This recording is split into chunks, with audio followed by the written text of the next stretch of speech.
bersyukur kepadamu untuk hari ini di tanggal 16 April. Kembali kami ada di Bait-Mu yang kudus memuji memuliakan nama-Mu. Terima kasih Tuhan untuk semua kebaikan-kebaikan Tuhan dalam hidup kami.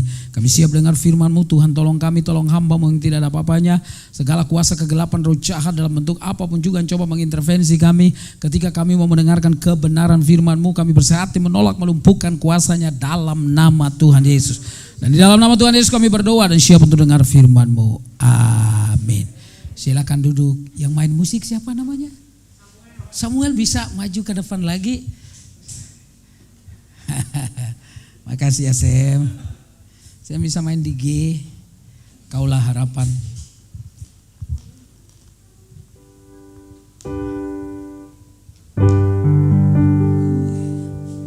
Tahu ya lagu itu ya? Tahu ya? Kaulah harapan. Bukan dengan kekeh.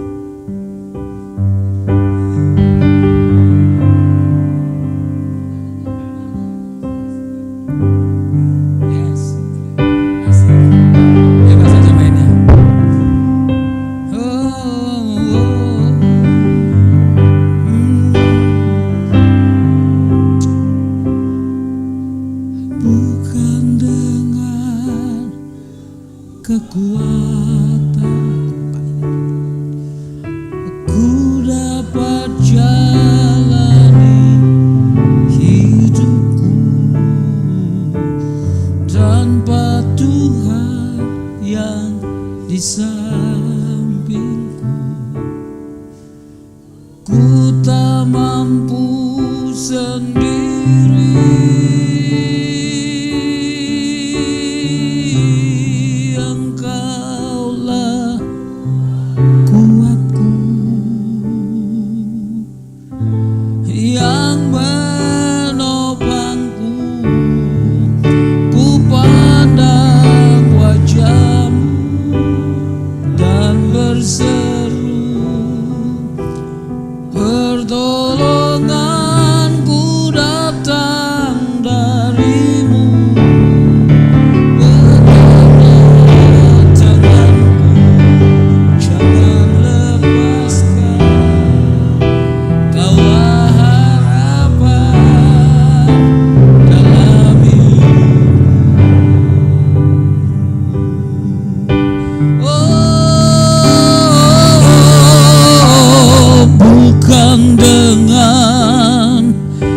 Kekuatanku, aku dapat jalani hidupku tanpa Tuhan yang di sampingku.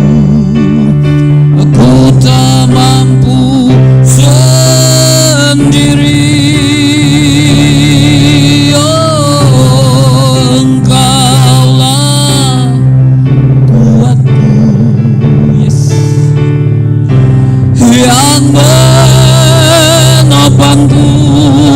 Ku pandang wajah-Mu dan berseru,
Shalom Bapak Ibu yang terkasih. Mari kita buka dua bagian firman Tuhan. Yang pertama kita baca dari Kisah Rasul pasal yang keempat. Kisah Rasul pasal yang keempat. Bapak Ibu yang terkasih di dalam Tuhan. Yang pertama kita baca Kisah Rasul 4 ayat 12. Kisah Rasul pasal 4 ayat 12 yang berbunyi demikian. Oh, ada di situ. Dan keselamatan tidak ada di dalam siapapun juga selain di dalam Dia. Sebab di bawah kolong langit ini tidak ada nama lain yang diberikan kepada manusia yang olehnya kita dapat diselamatkan. Bagian yang kedua saya membaca dari Galatia pasal yang kedua ayat yang ke-19 sampai ayat yang ke-20. Galatia pasal yang kedua ayat yang ke-19 sampai ayat 20. Sebab aku telah mati oleh hukum Taurat dan untuk hukum Taurat, supaya aku hidup untuk Allah. Aku telah disalibkan dengan Kristus, namun aku hidup. Tetapi bukan lagi aku sendiri yang hidup, melainkan Kristus yang hidup di dalam aku. Dan hidupku yang kuhidupi sekarang di dalam daging adalah hidup oleh iman dalam Anak Allah yang telah mengasihi aku dan menyerahkan dirinya untuk aku. Bapak Ibu yang terkasih di dalam Tuhan, Bapak Ibu juga yang berada di rumah masing-masing melalui Zoom. Saudara-saudara yang terkasih, hari ini tema kita adalah, saudara yang terkasih, salib dan kebangkitannya mengubahku. Saudara, kenapa saya bilang kataku di sana? Supaya secara personal, saudara-saudara yang terkasih, bukan saja untuk Petrus, bukan saja untuk Paulus, bukan saja untuk saya, tetapi untuk kita semua secara personal, secara pribadi. Salib dan kebangkitannya mengubah kita, saudara-saudara yang terkasih. Mari kita perhatikan yang namanya Petrus. Kita tahu persis ceritanya, dia adalah salah satu dari 12 murid dan orang yang cukup dekat dengan Yesus selain Yohanes dan Yakobus. Saudara-saudara yang terkasih, dan Petrus itu adalah orang yang selalu mengaktualisasi diri, memperlihatkan diri. Petrus itu banyak bicara, berbeda dengan Yohanes. Kalau Yohanes itu banyak diam, Petrus itu banyak bicara. Saya pikir-pikir saya model Petrus kayaknya. Saya ini suka bicara, saudara yang terkasih. Anda kalau ngobrol saya semalam-malaman saya ladenin. Tapi kalau Anda suruh saya diam 1 jam, saya bisa mati, saudara-saudara yang terkasih. Petrus itu, dalam banyak bicara kadang-kadang kita ada kesalahannya, saudara-saudara yang terkasih. Tapi orang yang diam, seperti Yohanes itu luar biasa. Banyak diam, banyak dengar. Dan saya percaya dia gak diam terus, pasti dia ngomong. Buktinya dari apa? Dia tulis, saudara yang terkasih. Rasul Yohanes itu tulis Wahyu, tulis 1 Yohanes, 2 Yohanes, saudara-saudara yang terkasih. Jadi dia juga menulis, pasti dia ngomong, saudara, dia bicara. Tetapi orang ini, Bapak Ibu yang terkasih, tidak banyak ngomong. Kalau Petrus, dia itu banyak ngomong. Dia selalu gak bisa diam itu. Dia selalu reaktif terhadap sesuatu. Ini orang gak ada rahasia yang bisa disembunyikan. Mungkin orang ini, saudara-saudara yang terkasih, Anda pernah gak lihat ibu-ibu yang Anda kalau mau tahu rahasia orang lain tanya sama dia? Ada itu. Anda suka ketemu di pasar, Enci ini nih, Enci ini mantap ini, Enci ini tahu semua nih, tahu semua pendeta di mana dikenal semua, Enci ini mantap ini. Kalau berita dari dia tuh, wah mantap itu, berita-berita segar, berita-berita baru. Cuman mungkin 90%-nya nggak benar, mungkin saudara-saudara yang terkasih. Tapi ada orang yang seperti gitu, saudara-saudara. Tapi itu ternyata adalah sesuatu yang wajar. Manusia itu begitu. Bayangkan kalau di gereja sini semua diam. Pemimpin pujiannya semangat, Anda diam. Karena atas nama sifat Anda yang pendiam, Anda nyanyi juga pelan banget, saudara-saudara yang terkasih. Tapi Bapak Ibu yang terkasih, bayangkan kalau di sini orangnya senangnya reaktif atau spontan, saudara. Pemimpin pujiannya belum suruh nyanyi, udah nyanyi duluan. Wah, itu kacau juga, saudara-saudara yang terkasih. Tapi kita ini dari sifat yang macam-macam, yang beda-beda, saudara. Dan itu menarik. Menariknya apa? Karena Tuhan kita adalah Dia sanggup membuat orang yang seperti apa saja ketika mereka mengenal salib dan kebangkitannya bisa disatukan di dalam sebuah ibadah seperti hari ini.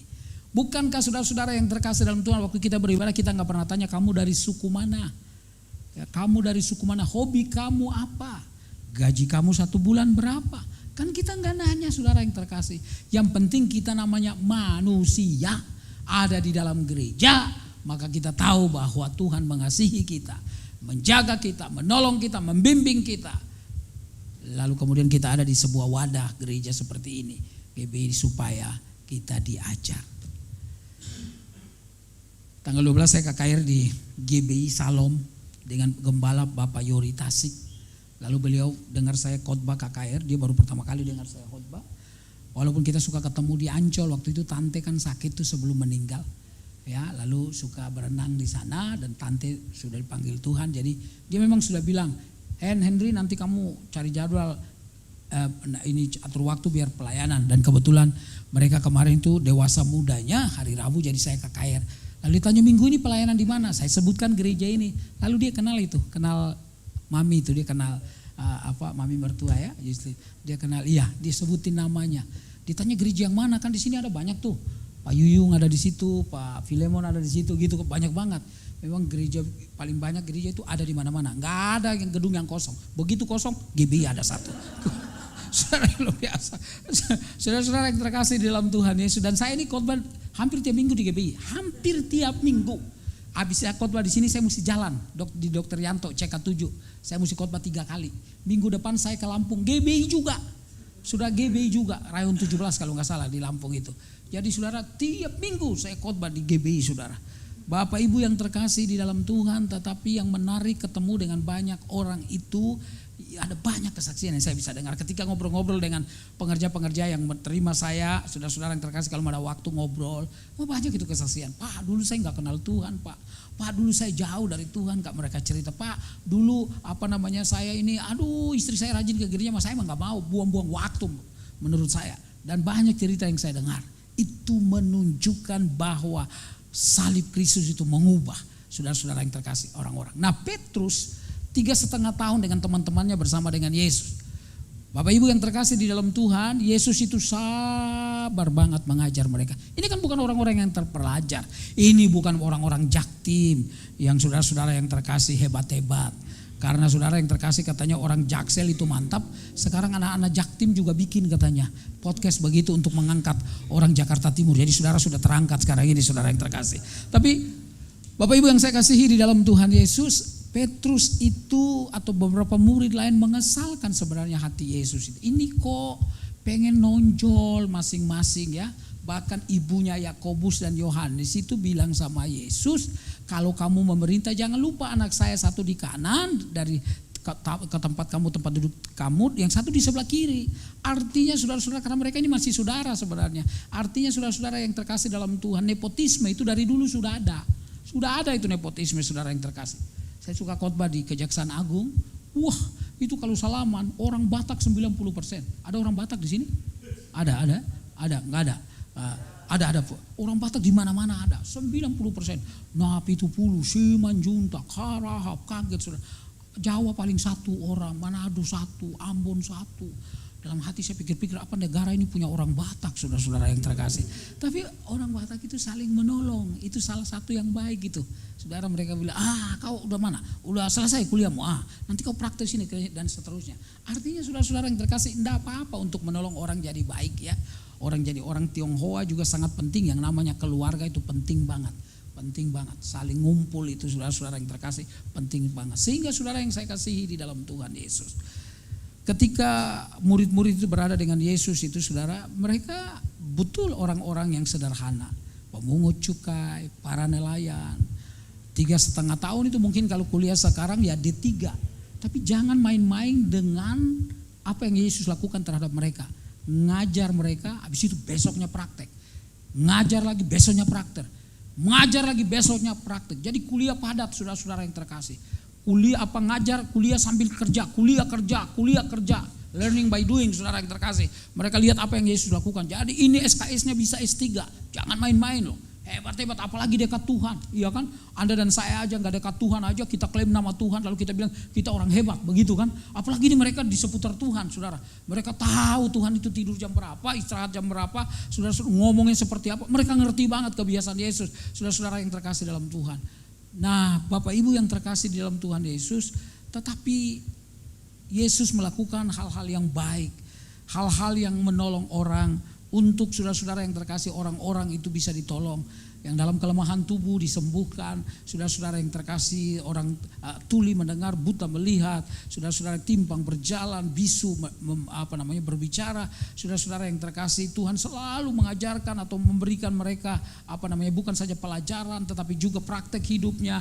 Yesus bukan saja mengajarkan kasih tetapi dia mempraktekkan bagaimana mengasihi, bukan saja mengajar tentang pengampunan tapi bagaimana mengampuni saudara-saudara yang terkasih. Dan dia sayang, dan murid-murid itu organisasinya. Yudas itu saudara-saudara yang terkasih, dia adalah bendahara yang pegang uang, saudara. Berarti kan dipercaya dong sama Yesus, ya. Yohanes itu barangkali tim pendoa, kan dia banyak diam itu. Petrus itu barangkali humas, saudara. Oh itu kan banyak ngomong, ini mantap ini saudara. Ini mantap ini acara ini bagus. Oh datang dan seterusnya. 12 orang yang dia didik itu dengan harapan bahwa orang-orang ini akan menjadi orang-orang yang hebat ke depan. Tapi murid-murid itu gak siap dengan namanya tantangan. Teman-teman, Bapak Ibu yang terkasih dalam Tuhan, kalau kita melayani jangan pernah lupa ini, selalu ada tantangan. Entah tantangan itu dari luar, entah tantangan itu dari dalam. Saya baru pulang dari Solo tanggal 11. Tanggal 9 sesudah khotbah, lalu kemudian saya langsung ke bandara, saudara-saudara yang terkasih dalam Tuhan, dan ke Solo. Acara kami itu reuni hamba-hamba Tuhan. Saya dari sekolah di mana Pak Ketua Umum Sinode GBI Pak Rubin Adi kuliah di tempat yang sama-sama saya kuliah, yang ambil S3-nya di sana di Jogja. Saudara-saudara yang terkasih. Jadi saya datang di sebuah gereja di mana gembalanya itu dulu waktu saya masih kuliah tingkat 2 sudah sering khotbah di sekolah mereka namanya SMP Negeri 7 di Solo. Nah anak ini semangat sekali, dia ketua persekutuan, saya mungkin beberapa bulan sekali suka khotbah di mereka. Dan saya lihat semangat sekali, mereka begitu giat. Dari SMP itulah mereka ada 4 orang jadi hamba Tuhan. Dia salah satunya. Tapi di tahun 2010, saudara-saudara yang terkasih, mereka tinggal di daerah Sukoharjo. Di belakang mereka ada sebuah pesantren. Saudara-saudara yang terkasih, yang mereka enggak setuju ada gereja di situ. Dan tiap malam minggu mereka tarik golok, ya naik motor di aspalnya sehingga menimbulkan api, saudara yang terkasih, untuk menteror gembala sidang dan sang istri. Enggak mempan, ditembak ibunya dengan senjata rakitan 15 cm di atas kepalanya. Makanya dibilang Pak Henry, kalau saya tinggi saya udah kena. Puji Tuhan saya pendek, itu menolong saya juga. Saudara-saudara yang terkasih, menghibur. Lalu karena gak mempan, waktu dia naik motor ditabrak. Pendarahan selama 10 hari, 3 kali dioperasi dalam 10 hari. Operasi kepala. Mereka pikir sudah meninggal, habis ibunya, sudah. Tapi saudara, Tuhan tolong dia. Dari 30 orang di 2010 sekarang berkembang 700 orang. Gerejanya besar, saudara-saudara yang terkasih. Karena apa? Dalam tantangan yang seperti apapun, selama yang kita layani itu Tuhan, maka Tuhan akan menolong kita. Masih ingat wanita yang memberikan minyak narwastu di dalam Markus pasal 14 ayat 3 dan 9? Ya, dia tuangkan minyak itu sekaligus itu di atas kepala Yesus itu. Padahal minyak itu mahal harganya, tapi dari sisi tradisi itu sangat spesial. Biasanya seorang wanita Yahudi akan menyimpan minyak itu, nanti malam pertama dalam perkawinan mereka minyak itu dituangkan di atas tempat tidur, jadi semerbak harum mewangi di dalam ruangan itu. Tapi minyak itu dipecahkan sekaligus. Saya ingat tahun 91 saya menikah, saudara-saudara yang terkasih, dengan istri saya. Istri saya itu orang Sunda. Mama udah pernah kesini ikut waktu itu ya, sayang? Oh ya, waktu itu dengan anak saya datang ke sini. Nah, waktu kami menikah tahun 91 14 Desember, saudara, kami nginap di rumah mertua di Depok waktu itu. Karena gak ada uang untuk nginap di hotel. Jadi malam hari itu banyak nyamuk. Bukan minyak narwastu kami semprotkan, tapi baygon yang kami semprotkan, saudara yang terkasih. Nah, Bapak Ibu yang terkasih di dalam Tuhan, jadi itu minyak sangat spesial. Kenapa? Karena makanya Yesus bilang, di mana saja Injil diberitakan, wanita ini akan diingat selama-lamanya. Artinya apa yang kita buat untuk Yesus, apa yang kita buat yang mempermuliakan nama Tuhan Yesus, dia ingat. Saudara-saudara yang terkasih di dalam Tuhan, lalu Yesus kemudian dalam 3,5 tahun dia dengan murid-muridnya, dia sudah bilang, sampai 3 kali dia berulang-ulang ngomong bahwa anak manusia nanti akan menderita, dia akan disalibkan, tapi jangan lupa dia akan bangkit pada hari yang ketiga. Ulang-ulang dia ngomong begitu, saudara-saudara yang terkasih, termasuk Petrus pernah berkata, sekali-kali hal itu gak boleh terjadi padamu. Karena apa? Wah, derajat mereka mulai terangkat. Secara sosial, saudara, mereka mulai dikenal. Saudara-saudara yang terkasih, mungkin secara ekonomi kalau zaman sekarang orang mulai nyumbang. Itu nyumbang, itu pelayanan Yesus itu. Karena luar biasa, ada banyak orang, ayo kasih mereka, ayo kasih mobil barangkali. Kalau zaman sekarang dan seterusnya. Saudara yang terkasih, artinya murid-murid yang nelayan, saudara, mereka mulai terangkat juga. Saudara-saudara yang terkasih namanya. Di Last Supper itu, di perjamuan terakhir itu, Yesus kemudian bilang, malam hari ini kamu semua akan tergoncang iman. Karena anak manusia akan diserahkan. Petrus berkata, yang lain boleh lari. Saya masuk penjara mati sekalipun saya nggak akan lari. Top banget. Petrus itu mantap. Petrus ini model-model kayak orang Maluku kali, yang langsung ngomong sebelum berpikir. Saudara-saudara yang terkasih, mantap. Pokoknya dia maju dulu. Saudara-saudara yang terkasih. Itulah sebabnya ketika Petrus melihat, saudara-saudara yang terkasih, ada seorang imam bersama-sama dengan prajurit dan Yudas yang mendaratkan ciuman beracun itu terhadap Yesus. Petrus nggak diam, itu diambil golok lalu dia tebas telinganya Imam Malkus. Oh saudara yang terkasih, kalau saya Yesus, mungkin saya bilang, no, lo rasain tuh. Itu baru anak buah gue, belum gue. Begitu telinga jatuh, saya nggak taruh di sini, saya taruh di sini. Telinga Imam Malkus. Tapi Yesus itu penuh dengan belas kasihan terhadap orang-orang. Hebat. Pendekatan Yesus selalu bukan dengan hukuman, tapi dengan belas kasihan. Itu yang mesti ada di dalam diri kita orang Kristen. Jangan balas kejahatan dengan kejahatan. Tuhan yang akan membalas. Saudara-saudara yang terkasih di dalam Tuhan Yesus.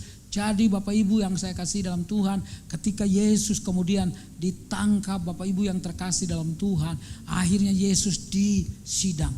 Di sidang itu saudara-saudara yang terkasih, paling kurang ada 4 hal yang tidak adil. Yang pertama, saudara-saudara yang terkasih, Yesus diadili pada hari masih gelap. Di pengadilan manapun, di negara manapun, gak ada orang diadili pada hari masih gelap. Yang kedua, saudara, tidak ada tuduhan yang jelas. Yang ketiga, tidak ada saksi. Dan yang keempat, tidak ada pembela. Atas nama hukum Yesus harusnya dibebaskan. Tapi enggak loh. Dia dipimpong 3 kali pengadilan agama, 3 kali pengadilan pemerintah, gak dapat kesalahan. Oh, di tengah-tengah sidang itu saudara-saudara yang terkasih, sidang agama itu, kemudian orang-orang lihat Petrus dan bilang begini sama Petrus, Mas, kamu dari logatmu sama loh, kamu orang dari sana ya? Nggak kenal aku, kata si Petrus. Waduh, dia bilang gak kenal loh.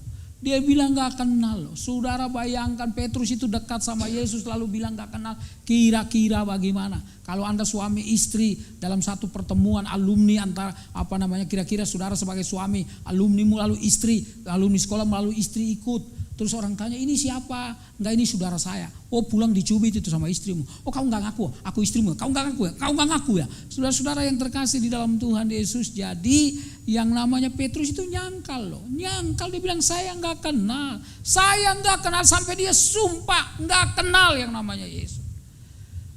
Bapak Ibu yang terkasih dalam Tuhan, ketika 3 kali pengadilan agama terakhir di Pilatus mengadili dan akhirnya diambil air dan dia berkata, dia mencuci tangan, dia berkata, darah orang benar ini tidak tertanggung atas aku. Wow, sangat mengecewakan. Yesus, saudara-saudara yang terkasih, gak bersalah, tapi tetap dia yang diambil. Bukan Barabas, bukan penjahat itu, tapi Yesus kemudian saudara diarak untuk disalibkan.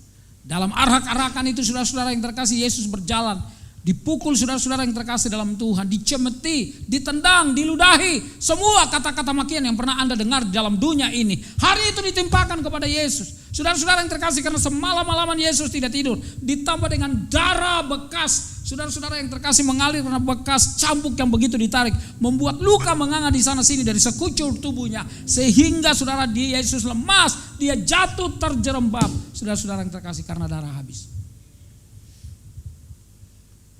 Kemarin pagi saya khotbah di alumni sekolah saya di Tanjung Priok, tapi sebelumnya saya ke rumah sakit karena teman saya HB-nya turun sampai 6. HB itu katanya 12 ya, turun sampai 6. Akhirnya kemarin dilarikan ke Singapura, saudara yang terkasih, walaupun sudah naik. Ditanya kenapa, karena ada pendarahan. Selalu katanya HB itu pasti berhubungan dengan pendarahan, darah yang keluar. Yesus darahnya lebih banyak dan diduga sekitar 1 liter kan. Yesus darahnya banyak Pak, Bu, banyak darahnya keluar. Dan dia gak kuat lagi, dia jatuh saudara.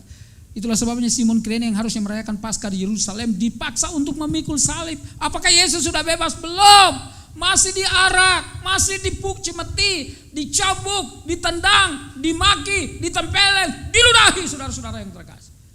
Dan kemudian sampai di atas bukit Golgota itu dia dibaringkan di atas kayu kasar itu. Tangan kirinya ditarik lalu dipaku, Pak, Bu. Kemudian tangan kanannya ditarik lalu dipaku. Kakinya ditarik, disilangkan lalu dipaku. Kepalanya dipakaikan mahkota berduri, bukan tanda penghargaan tapi tanda penghinaan. Dan waktu dia didirikan dan dia ditancapkan di tanah itu menimbulkan sebuah kesakitan yang luar biasa.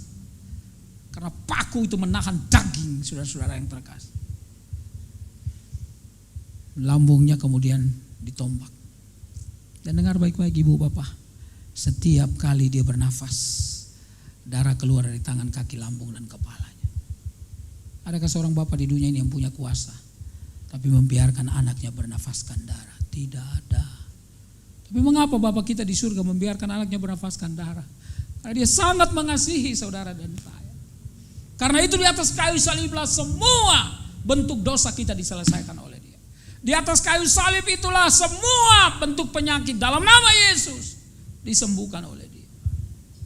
Kalau Anda lihat saya tadi berjalan kan gak terlalu gagah. Dulu juga gak gagah juga sih.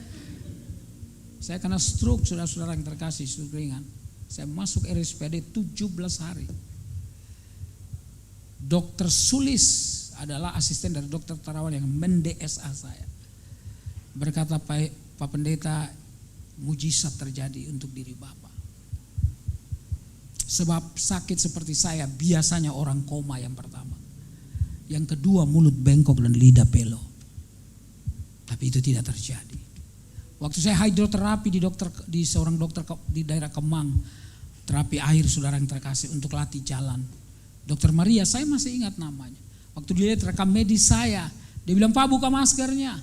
Lalu saya buka, oh mulut Bapak gak bengkok ya? Enggak Bu. Coba ngomong, oh lidah Bapak gak pelo ya? Bapak kerja apa? Saya pelayanan, pastor atau pendeta? Saya bilang pendeta. Pantas Pak Pendeta. Pantas apa Bu Dokter? Karena pendetanya suka banyak ngomong, lidahnya elastis gak pelo. Puji Tuhan. Kalau begitu kita ngomong terus, amin. Bicara terus tentang kebaikan Tuhan. Ada kesaksian, maju ke depan, nyanyi, ngomong tentang pengalaman bersama dengan Tuhan. Karena Tuhan yang menjaga hidup kita.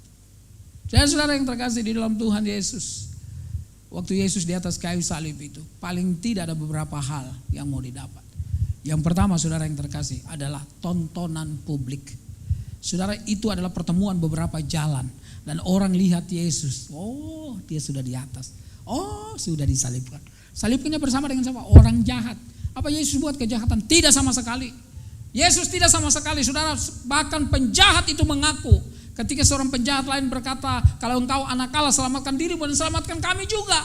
Lalu penjahat satu berkata begini, kamu gak takut juga kepada Allah? Kita patut menerima apa yang kita sudah perbuat, tapi orang ini dia tidak bersalah. Jadi penjahat sendiri pun tahu bahwa Yesus itu gak salah. Tapi kenapa dia tergantung di antara dua penjahat? Karena saudara yang terkasih, untuk dipertunjukkan kepada banyak orang, supaya orang lihat Yesus sudah mati, sebentar lagi dia akan dikubur. Apalagi yang kedua saudara yang terkasih, itu penghinaan total terhadap Yesus. Bayangkan dia adalah orang yang tidak bersalah tapi digantung di sana di antara dua penjahat. Dihina sedemikian rupa, saudara-saudara yang terkasih, diperlakukan tidak manusiawi. Penghinaan total terhadap Yesus. Yang ketiga saudara yang terkasih, disiksa dengan mati secara perlahan-lahan. Dan itu mengerikan Pak, Bu. Dan yang keempat, supaya orang tahu dinasti Yesus sudah selesai. Kuasanya sudah habis. Murid-murid sudah lari ketakutan. Gak ada lagi yang namanya Yesus dipuja di mana-mana, disanjung di mana-mana, gak ada lagi. Saudara-saudara yang terkasih di dalam Tuhan, sebab dia sebentar lagi mati dikubur, diam di dalam kuburan selama-lamanya. Tapi tunggu dulu Pak Bu. Tunggu dulu, apakah itu betul? Tidak. Sebab pagi hari di hari Minggu, hari pertama dalam kalender orang Yahudi, saudara-saudara yang terkasih, wanita-wanita datang, mereka bareng-bareng Pak. Kenapa? Karena wanita-wanita itu mereka sayang banget sama Yesus. hati, pikiran, perasaan, emosi mereka semuanya tersita oleh kebaikan Yesus. Makanya mereka ingat. Wanita itu di mana-mana pengingat yang bagus ya, betul ya? Wanita itu selalu ingat. Wanita itu baik. Saya kalau ketemu bapak-bapak cuma ditanya begini, apa kabar Pak? Baik, puji Tuhan. Kalau ibu-ibu enggak, sudah makan belum? Mau minum apa Pak? Itu ibu-ibu saudara. Jadi ibu-ibu itu mantap. Saudara-saudara yang terkasih dalam Tuhan. Ibu-ibu itu ahli sejarah, betul ya? Jadi suaminya yang punya kesalahan 15 tahun lalu masih diingat-ingat terus. Saudara-saudara yang terkasih di dalam Tuhan. Itulah sebabnya wanita-wanita itu mereka ke sana. Tapi waktu mereka ke sana mereka bercakapkan siapa yang bisa mengguling batu itu supaya mereka kasih rempah-rempah di mayat Yesus itu. Waktu mereka ke sana batu itu sudah tidak ada. Saudara dengar baik-baik, kubur itu saudara bukan saja Bapak Ibu ada batu besar yang menjaga supaya mayat Yesus tidak dicuri. Bukan saja ada meterai kaisar sebagai tanda kalau Anda ganggu itu berarti Anda ganggu pemerintah Romawi. Tetapi juga di sana ada prajurit lengkap dengan senjata. Sebuah kekuatan yang gak bisa diterobos oleh orang biasa. Dengar baik-baik saudara, tapi tubuh Yesus adalah tubuh kebangkitan. Sehingga walaupun batu itu ada di sana, walaupun prajurit dengan senjata lengkap ada di sana, walaupun ada meterai kaisar di sana, Yesus bisa bangkit. Sebab tubuh Yesus adalah tubuh kemuliaan yang tidak terbatas dengan ruang dan waktu. Walaupun batu itu masih ada di sana, Yesus tetap bangkit. Tetapi batu itu dipindahkan supaya apa? Supaya orang dari luar lihat ke dalam bahwa Yesus tidak ada lagi. And because He lives, I can face tomorrow. Because He lives, all fear is gone. Semua ketakutan hilang. Batu itu dipindahkan supaya orang luar bisa lihat ke dalam. Ya, Yesus gak ada lagi. Dia bangkit, Dia hidup. Itu kemenangan abadi, kemenangan kekal bagi setiap saudara yang percaya kepada Yesus. Berarti maut tidak berkuasa untuk hidup kita. Karena itu ketika saya masih ada di kursi roda, saya sudah khotbah. Saya sudah keliling khotbah. Dan saya percaya kalau Tuhan tolong saya dalam vonis dokter dan boleh menjadi seperti sekarang. Saya tahu karena Tuhan kasih saya kesempatan untuk tetap melayani Dia. Setia Pak, Bu, setia. Setia. Saya dalam hidup saya selalu berdoa, Tuhan tolong saya supaya saya jangan pilih-pilih pelayanan. Pelayanan mau sedikit orang bahasa bodoh, mau banyak orang juga emang kenapa saudara yang terkasih. Maksud saya melayani Tuhan itu saudara-saudara yang terkasih, jangan pikir fasilitas. Jangan pikir iming-iming uang dan lain sebagainya saudara yang terkasih. Berdosa gitu. Tapi melayani Tuhan karena tahu Tuhan sudah mencintai kita. Itu yang Bapak Ibu yang terkasih dialami oleh Petrus dan Paulus. Petrus saudara-saudara yang terkasih ketika kuasa kebangkitan menggapi dia, dia berubah secara radikal. Saudara-saudara yang terkasih dalam kalender gereja sekarang kita ada di masa-masa penampakan sebelum kenaikan. Karena kurang lebih 40 hari Yesus menampakkan diri kepada para murid. Secara khusus 3 kali dia menampakkan diri kepada Petrus. Karena apa? Petrus ini pemimpin besar. Petrus ini sebenarnya hebat. Nanti menjadi orang yang luar biasa. Cuma dia harus diyakinkan bahwa dia punya Tuhan itu tidak mati selama-lamanya, tapi hidup selama-lamanya. Itu yang saudara juga mesti tahu bahwa kuasa maut saja sudah dikalahkan, apatah lagi penyakit yang lain. Karena itu Bapak Ibu yang terkasih, walaupun saya masih terus menolong diri saya untuk terapi, tiap hari saya jalan 1 jam. Saya udah 2 minggu nih mungkin gak ke Ancol. Biasanya pergi ke Ancol, saudara-saudara yang terkasih, jalan di pasir, berenang dan seterusnya. Untuk digerakkan semua tubuh supaya jadi lebih sehat lagi. Saya, saudara yang terkasih, dorong saudara jangan pernah nyerah dengan namanya penyakit. Gak usah terlalu dipikirin ya Bapak Ibu. Artinya saudara betul obat tadi ke dokter iya, tapi gak usah terlalu ini bagian, udahlah habis berobat serahkan sama Tuhan. Saudara-saudara yang terkasih, karena itu yang paling penting. Orang itu mikirin terus, udahlah gak usah dipikirin, udah minum obat, udah hati senang, pikiran senang. Saudara-saudara yang terkasih, nyanyi aja tiap hari, nyanyi saudara-saudara yang terkasih ya. Hati harus senang, dibuat senang, jangan diintimidasi oleh macam-macam tekanan. Saudara-saudara yang terkasih, biarlah Tuhan menekan yang menguasai hidup saudara dan saya. Bapak Ibu yang terkasih di dalam Tuhan, Petrus mulai berubah sehingga apa? Dia gak takut lagi.